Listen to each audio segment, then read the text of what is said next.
नमस्कार। आज रविवार है और लगता है कि कल से देश भर में लगभग लॉकडाउन खत्म ही हो जाएगा। हाँ, स्कूल कॉलेज शायद नहीं खुलेंगे, अंतरराष्ट्रीय फ्लाइट्स की इजाजत नहीं होगी, सिनेमा हॉल शायद बंद होंगे, पर उसके अलावा अगर आप देखेंगे तो दिल्ली जैसे शहर में भी मॉल्स खुल रहे हैं। अगर आप चाहें तो आप एक स्टेट से दूसरे स्टेट तक जा सकते हैं। दिल्ली ने भी वहां छूट दे दी है।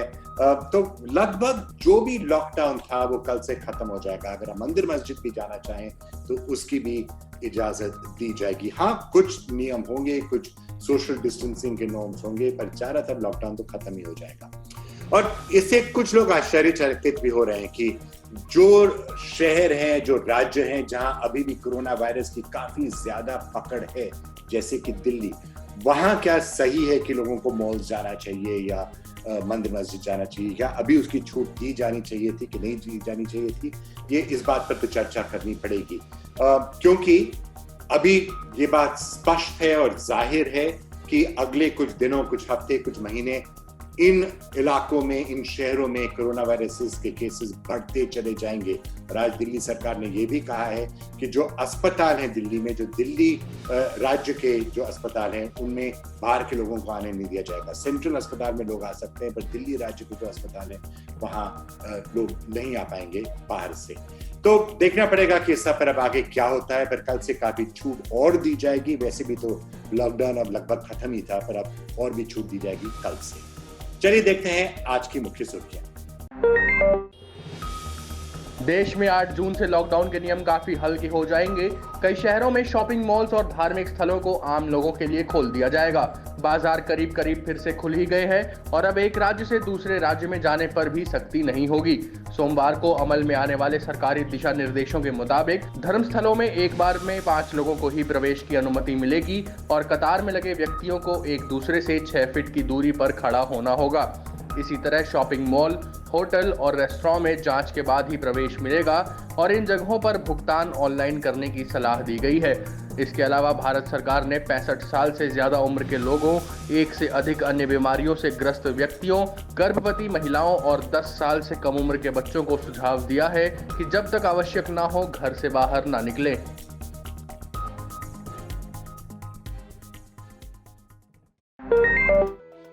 हर बीतते दिन के साथ देश में कोरोना अपने पुराने रिकॉर्ड ध्वस्त करता जा रहा है।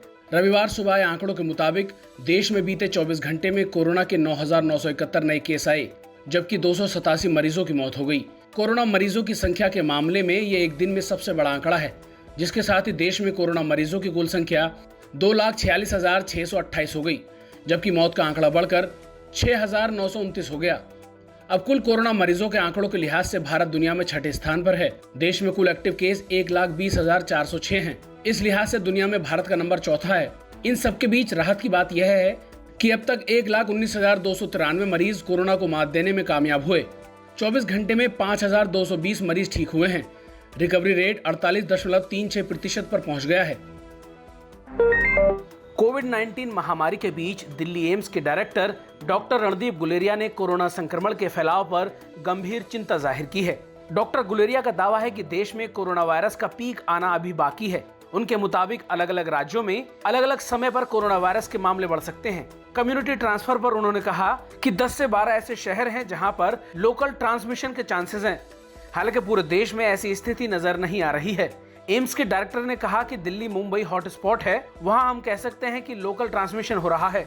वहीं अनलॉक हो रहे लॉकडाउन पर डॉक्टर गुलेरिया बोले कि देश में हर व्यक्ति को अपनी जिम्मेदारियों का ध्यान रखना होगा। अनलॉक 1 के तहत देश भर में 8 जून से धार्मिक स्थल, होटल, रेस्तरां समेत कई चीजें खोले जाने पर हरियाणा सरकार ने अपना रुख साफ कर दिया है। शनिवार को हरियाणा के गृह मंत्री अनिल विज ने बताया कि गुड़गांव और फरीदाबाद जिलों में शॉपिंग मॉल्स और पूजा स्थलों को फिलहाल लोगों के लिए नहीं खोला जाएगा। उन्होंने कहा कि हरियाणा के बाकी हिस्सों में मॉल्स और धार्मिक स्थलों को 8 जून से खोल दिया जाएगा। विज ने कहा, पिछले 10 दिनों में ज्यादा संख्या में संक्रमण के मामले सामने आने की वजह से सरकार ने इन जिलों में किसी तरह की छूट न दिए जाने का फैसला किया है। दरअसल हरियाणा में कोरोना वायरस के 3800 से ज्यादा मामले सामने आए हैं, जिनमें से 1600 से ज्यादा मामले अकेले गुड़गांव में हैं, तो फरीदाबाद से लगभग 600 मामले सामने आए हैं। राजधानी दिल्ली में कोरोना वायरस के बढ़ते कहर के बीच केजरीवाल सरकार की कैबिनेट ने बड़ा फैसला लिया है। रविवार को मुख्यमंत्री अरविंद केजरीवाल ने ऐलान किया कि दिल्ली में मौजूदा दिल्ली सरकार के हॉस्पिटल और प्राइवेट हॉस्पिटलों में सिर्फ दिल्ली के लोगों का इलाज होगा। हालांकि केंद्र सरकार के हॉस्पिटल सभी के लिए खुले रहेंगे। उन्होंने कहा कि कुछ प्राइवेट हॉस्पिटल जो स्पेशल सर्जरी करते हैं, जो कहीं और नहीं होती, उनको करवाने के लिए देश भर से कोई भी दिल्ली आ सकता है, उस पर कोई रोक नहीं होगी। कैबिनेट ने अपने फैसले में कहा है कि फिलहाल दिल्ली के अस्पताल दिल्ली वासियों के लिए होने चाहिए, बाहर वालों के लिए नहीं। अगर बाहर वालों के लिए इन्हें खोल दिया गया तो 3 दिन में सारे बेड भर जाएंगे। इसके अलावा सीएम केजरीवाल ने दिल्ली से बाहर के सभी लोगों के लिए बॉर्डर खोले जाने का भी ऐलान किया। दिल्ली मेडिकल एसोसिएशन ने अस्पतालों और डॉक्टरों को दी गई सीएम केजरीवाल की चेतावनी की निंदा की है।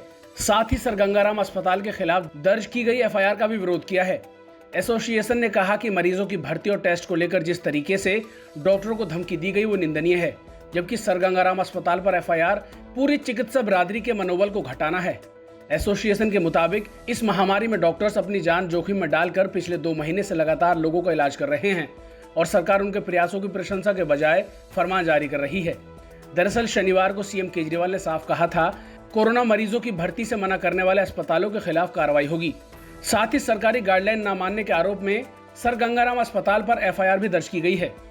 दिल्ली में कोरोना संक्रमण के मामले लगातार बढ़ते जा रहे हैं और जून के अंत तक यहां संक्रमितों की संख्या 1 लाख तक पहुंचने का अनुमान है। शहर में स्वास्थ्य के बुनियादी ढांचे को बढ़ाने और मजबूती देने के लिए गठित विशेषज्ञों की कमेटी ने ये बात कही। 5 सदस्यीय कमेटी ने शनिवार को दिल्ली सरकार को अपनी रिपोर्ट सौंपी। कमेटी के एक सदस्य के हवाले से बताया गया है कि दिल्ली को महीने के अंत तक 15,000 और जुलाई के मध्य तक करीब 42,000 बेड की जरूरत पड़ेगी। हालांकि दिल्ली सरकार ने फिलहाल कमेटी की इस रिपोर्ट को सार्वजनिक नहीं किया है। दुनिया भर में कोरोना वायरस का कहर तेजी से बढ़ता जा रहा है। ऐसे में कोरोना के संक्रमण को खत्म करने के लिए वैज्ञानिक दिन रात वैक्सीन बनाने में जुटे हुए हैं। इन सबके बीच Indian Council of Agricultural Research यानी कि ICAR के तहत आने वाले National Research Centre on Equines के वैज्ञानिकों ने दावा किया है कि जड़ी बूटी में ऐसे कंपाउंड पाए गए हैं जो कोरोना वायरस के संक्रमण पर तेजी से असर कर सकते हैं। ICAR ने शुक्रवार को इस रिसर्च पर फॉर्मल नोट भी जारी किया। वैज्ञानिकों ने दावा किया है कि कुछ पौधे वायरस पर अच्छे नतीजे दे रहे हैं। हर्बल पौधों से कोरोना के इलाज का रास्ता निकाला जा सकता है। केंद्रीय मानव संसाधन मंत्री रमेश पोखरियाल निशंक ने कोरोना संकट में स्कूल कॉलेजों के खुलने को लेकर चल रहे कयासों पर विराम लगा दिया है। रविवार को दिए एक इंटरव्यू में निशंक ने कहा कि अभी कोरोना काल में हम स्कूल कॉलेजों को खोलने का रिस्क नहीं ले सकते हैं, इसलिए 15 अगस्त के बाद ही इस दिशा में कदम उठाया जाएगा। उन्होंने कहा कि संभवतः 15 अगस्त के बाद स्कूल और कॉलेज नियमित तौर पर खुल सकेंगे। बता दें कि 25 मार्च को प्रधानमंत्री नरेंद्र मोदी ने देश में लॉकडाउन की घोषणा की थी। तब से सभी स्कूल कॉलेज अनिश्चितकाल के लिए बंद पड़े हैं। तस्वीरें देश में पनपे सबसे लेटेस्ट अंधविश्वास की कहानी कह रही हैं। यह अंधविश्वास कोरोना को लेकर फैला है। लोगों का मानना है कि देश में फैली महामारी का अब बस एक ही इलाज है, कोरोना देवी की आराधना। महामारी से बचाव के लिए कोरोना देवी की पूजा देश के कई हिस्सों में होती दिखी। बिहार में कोरोना देवी की पूजा अर्चना की तस्वीरें बक्सर से सामने आई। मिली जानकारी के मुताबिक ऐसी ही पूजा राज्य के नालंदा, गोपालगंज, मुजफ्फरपुर, सारण और वैशाली जिले में भी हुई। बिहार की ही तरह कोरोना देवी की आराधना यूपी के कुशीनगर और गुवाहाटी में भी होती दिखी। कोरोना को लेकर फैले बड़े अंधविश्वास का असर बंगाल के सिलीगुड़ी में भी देखने को मिला। सोशल डिस्टेंसिंग के साथ महिलाओं के कोरोना देवी की पूजा की तस्वीरें सोशल मीडिया पर खूब वायरल हो रही हैं। बीते कई महीनों से एनआईए की हिरासत में रह रही एक कश्मीरी महिला कोरोना पॉजिटिव पाई गई है। इस मामले में अब दिल्ली की पटियाला हाउस कोर्ट ने एनआईए को तुरंत दिल्ली के LNJP अस्पताल में भर्ती करवाने के निर्देश दिए हैं। आरोपी महिला को CAA विरोधी दंगों के दौरान आतंकी हमले की साजिश करने के आरोप में गिरफ्तार किया गया था। कोर्ट ने महिला के पति और एक अन्य आरोपी को न्यायिक हिरासत में भेज दिया है। इन दोनों का कोरोना टेस्ट नेगेटिव आया था। देश कोरोना महामारी से बुरी तरह लड़ रहा है, लेकिन इस बुरे दौर में भी नेताओं की जुबान काबू में नहीं है। पश्चिमी दिल्ली सीट से बीजेपी के सांसद प्रवेश वर्मा ने दिल्ली के मुख्यमंत्री अरविंद केजरीवाल को कोरोना वायरस कह दिया है। दरअसल प्रवेश वर्मा ने एक ट्वीट किया जिसमें उन्होंने लिखा, कासे कोरोना कासे केजरीवाल। सोशल मीडिया पर लोग केजरीवाल को कोरोना कहने पर प्रवेश वर्मा को जमकर आड़े हाथों ले रहे हैं।